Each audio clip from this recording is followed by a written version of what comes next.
Ah, thank you. I already told you I was an Oxford man, old sport. I understand that. But for how long? I went there in 1919. Only stayed 5 months though. That's why I don't normally call myself an Oxford man.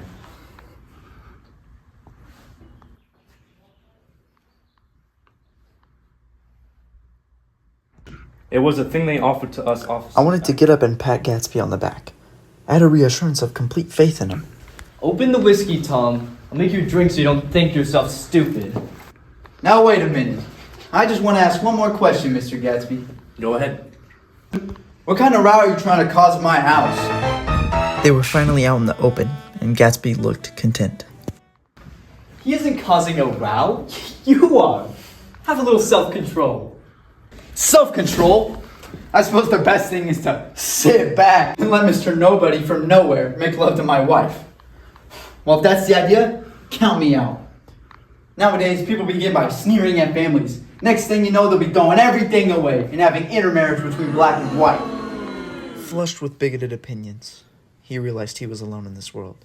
No, I'm not popular. I don't throw extravagant parties. I suppose you gotta turn your home into a pigsty to have any friends.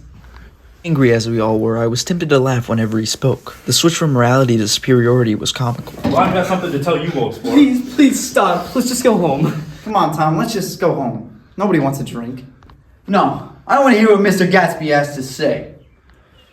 Your wife doesn't love you. She only loves me. You must be crazy. She's never loved you, do you understand? She only married you because she was tired of waiting on me.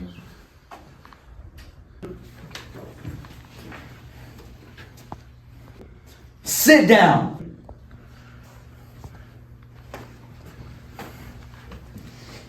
Daisy, what's been going on? Tell me everything. I've told you what's been going on, old sport. It's been happening for 5 years and you didn't know. You've been seeing this fellow for 5 years? Not seeing, no, we couldn't meet, but we've loved each other all that time. You're crazy.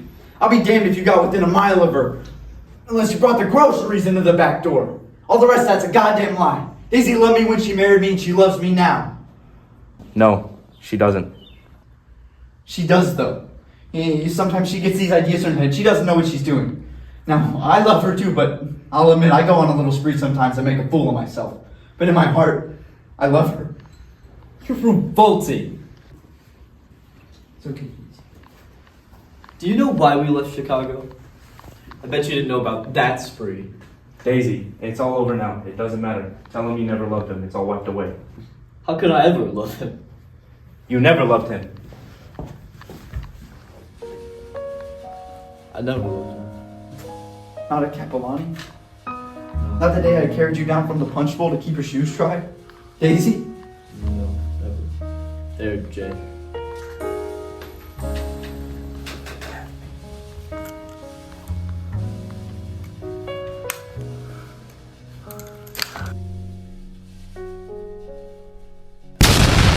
That's too much.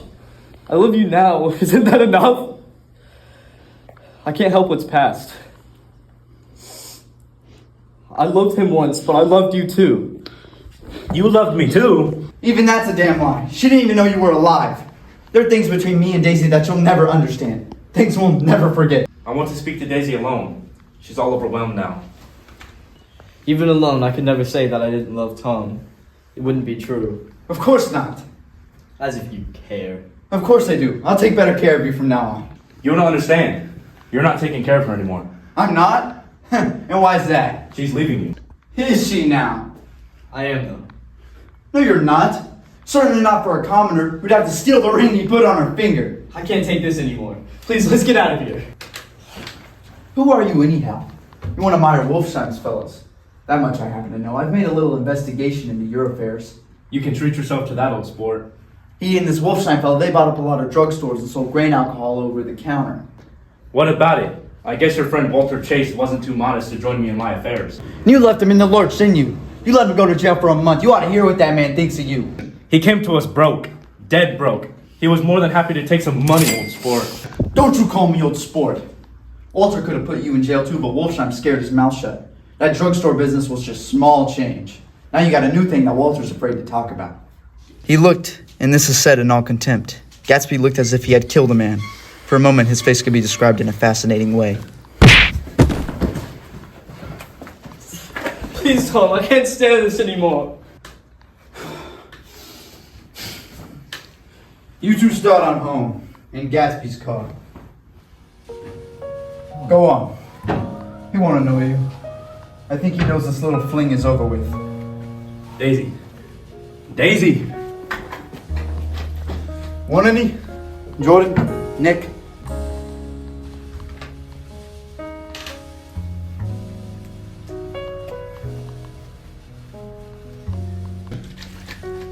Nick? What? You want anything to drink? No. I just remembered it's my birthday.